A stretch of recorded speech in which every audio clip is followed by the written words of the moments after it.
What if I told you that a Black American woman just dropped a viral video about her first ever trip to South Africa, and instead of the usual travel brag, she came with a list of regrets? Yeah, you heard that right. Meet Talia, who spent 10 days exploring South Africa and then hopped online to say, "Here are the 9 regrets I have about my trip." And let me tell you, her list is both relatable and hilarious, so let's dive into it. Her first regret? Time. She said 10 days was just not enough. Think about it. You spend all those hours on a long-haul flight, and by the time your body adjusts, it's basically time to pack up again. She wished she did 2 or even 3 weeks because South Africa isn't the kind of place you rush through. And honestly, anyone who's been will agree. Now, regret number 2 is a big one. Johannesburg. Talia admitted she treated Joburg like an afterthought because of everything she read online about safety. She spent 6 days in Cape Town and only 4 in Joburg, and even then, 2 of those days were spent on excursions to Soweto and Johannesburg.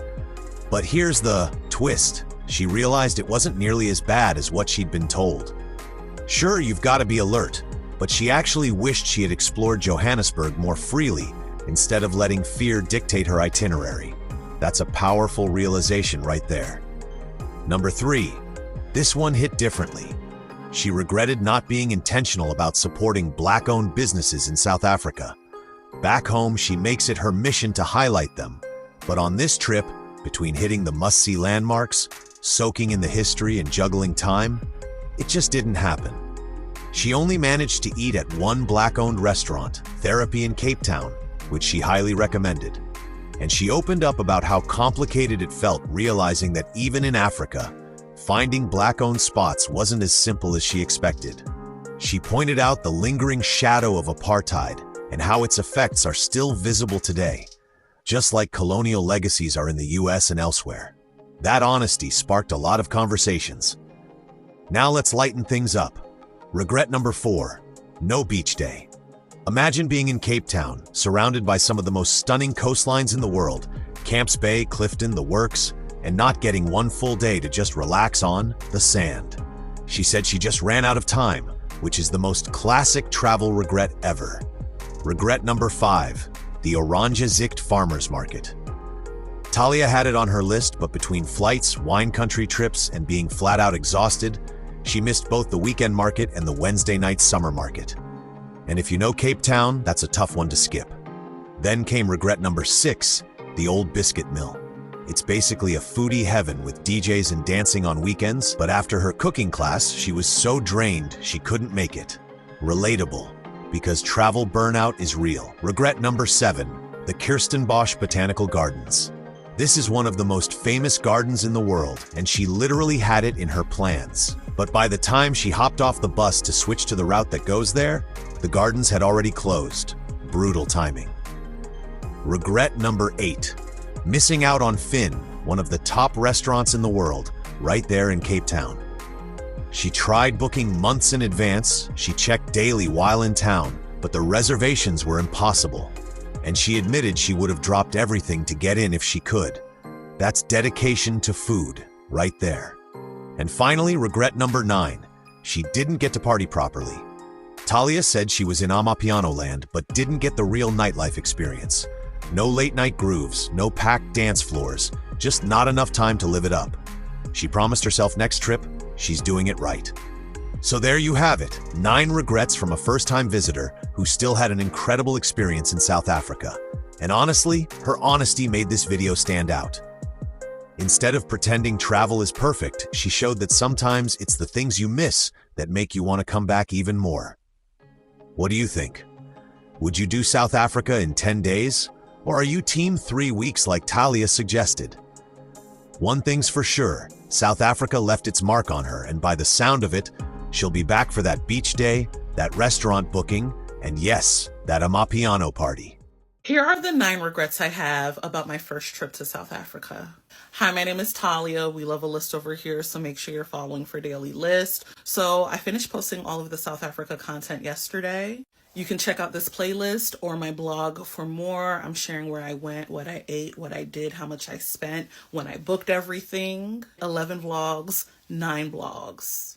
Don't ask me no questions. And although I think I planned an amazing trip, like I always do, here are some regrets I'm having and things I wish I did differently. Number one, 10 days was not long enough, especially given how long it takes to get there. I should have done a full 2 weeks. I think 3 weeks would have been really something. Number two, how do I say this? I regret treating the Johannesburg leg of this trip as an afterthought. One thing about me, I'm an itinerary girl. I research. I scrub the internet. I talk to people. And in doing all of that, I was left with the impression that Johannesburg, in comparison to Cape Town at least, is not safe. And you should spend as little time in Johannesburg as possible. And I know it impacted how I planned that leg of the trip. Okay, spent 6 days in Cape Town and only 4 days in Johannesburg. And of the 4 days in Johannesburg, 2 of those days were spent on excursions, going to Soweto for a day and then going to Palanisburg National Park for a day. And although I do believe that you do need to be more vigilant in Johannesburg than you are in Cape Town, honestly, Cape Town is probably one of my top destinations for beginner solo travelers. It wasn't as bad as what I read and what I've been told. I really wish that I did not have fear take over and I explored the city as freely as I do other cities. Number 3, I regret not being on my Zoom as it relates to discovering and patronizing Black-owned businesses. You know how I am. You know what I stand for. You see the Black-owned playlist. My recent Houston and New Orleans itineraries, I almost exclusively go to Black-owned businesses during both trips. Of everywhere I went, I think only one restaurant was Black-owned, and that is Therapy in Cape Town, which I highly recommend if you're trying to catch a vibe, okay? And I think it's a combination of reasons why I wasn't on my Zoom. Number 1, it was my first time in the country. I just simply did not have time to do, the starter pack trip, the South Africa 101, get in all the history, do all of the touristy things, and do the exploration that I'm very adamant about. Number 2, how do I say this? Yes, South Africa is a melting pot and this multiracial state, but in your mind, you're like, it's still on the continent, baby. There's going to be an abundance of Black-owned businesses. But I was hard-pressed to find resources list kind of just telling me these are all the Black-owned restaurants, bookstores, retail. It wasn't easy to come by on the internet. But also being in the country and seeing firsthand, there's not this abundance that I thought there would be. And this is certainly not the place to talk about and unpack my complicated feelings about race in South Africa. But what I will say is that we're not even 35 years out from apartheid, the end of it at least. And you still feel the legacy and the stain of it. The way you feel the legacy and the stain of colonization and enslavement in the US, those respective and parallel systems in the UK. Any corner of the world, which is pretty much all corners of the world that have been touched by white supremacy, colonization, and imperialism.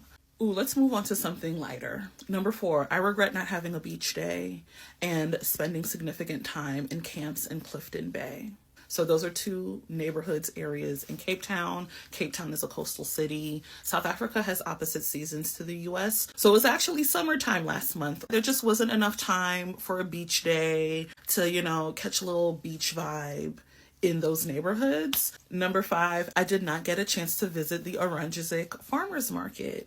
I know I pronounced it wrong, but I think I'm close. But the Oranjezicht farmers market is one of the more popular ones in Cape Town. They do a market every Saturday and Sunday morning, but also in the summertime. They do a night market every Wednesday night. I flew into the country Saturday afternoon. I already had plans on Sunday. And then on Wednesday, we went to the Cape Winelands. By the time we got back, I was just exhausted and totally forgot about going to the night market. Speaking of not having enough time, number 6, I did not have the chance to go to the Old Biscuit Mill. The Old Biscuit Mill is like another market, lots of food vendors, but on Saturday and Sunday afternoons, there's DJs, dancing, all of that. And I had every plan to go on Sunday after my cooking class in BoCap, but baby, I was so tired.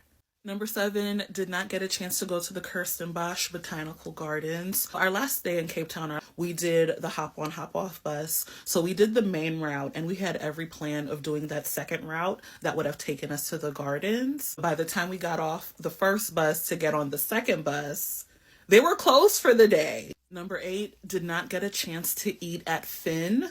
So in the world's best restaurants list, in the top 100, there are 2 in Cape Town. First one is La Colombe at Constantia, which I went to. There's a vlog for that. And 2, Finn. And I want to say Finn is either in City Bowl or City Center. I want to say it's in City Bowl. I just could not get a reservation.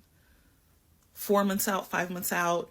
Honestly, I was looking daily while I was there because, baby, I would have dropped everything to have gone to Finn. The odds were not in my favor. And number 9, I did not get to party for real, for real. Okay, I'm in Amapiano land, and I really didn't get to party. And again, there was just no time.